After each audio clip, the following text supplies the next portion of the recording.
আমরা ভেবেছিলাম এই স্বল্প সময়ের মাঝে মাননীয় প্রধানমন্ত্রীর নেতৃত্ব ও নির্দেশনায় সরকার যে সমস্ত ইতিবাচক পদক্ষেপ গ্রহণ করেছে, বিরোধী দল সেই কাজের জন্য সামগ্রিকভাবে সহযোগিতা করবে।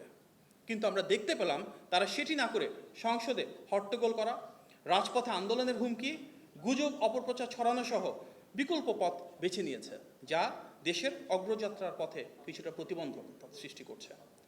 গভীর আনন্দ ও গৌরবের বিষয় যা ইতিমধ্যে আপনারা জেনেছেন যে মাননীয় প্রধানমন্ত্রী ও গণমানুষের নেতা জনাব তারেক রহমান এই বছর বিশ্বখ্যাত সাময়িকী টাইমের বিশ্বের সবচেয়ে প্রভাবশালী 100 ব্যক্তির তালিকায় স্থান পেয়েছেন। এই স্বীকৃতির মাধ্যমে তার দূরদর্শী নেতৃত্ব, সীমাহীন সাহসিকতা এবং গণতন্ত্র পুনরুদ্ধারের জন্য অসামান্য যে অবদান, সেটিকেই আন্তর্জাতিক পরিসরে স্বীকৃতি দেওয়া হয়েছে। আজকে টাইম থেকে পাওয়া এই সম্মান আমাদের সকলের।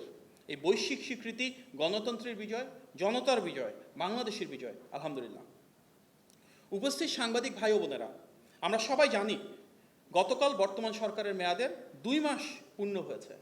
এই স্বল্প সময়ের মধ্যেই সরকার নির্বাচনের আগে ইশতেহারে প্রদত্ত প্রতিশ্রুতিসমূহ বাস্তবায়নের কাজ শুরু করেছে।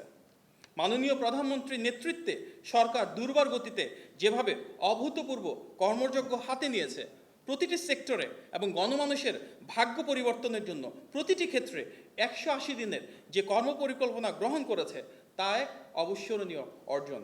শিয়া বাটার ও ভিটামিন ই সমৃদ্ধ লিলি বিউটি সোপ, তারুণ্যময় উজ্জ্বল ত্বকের জন্য।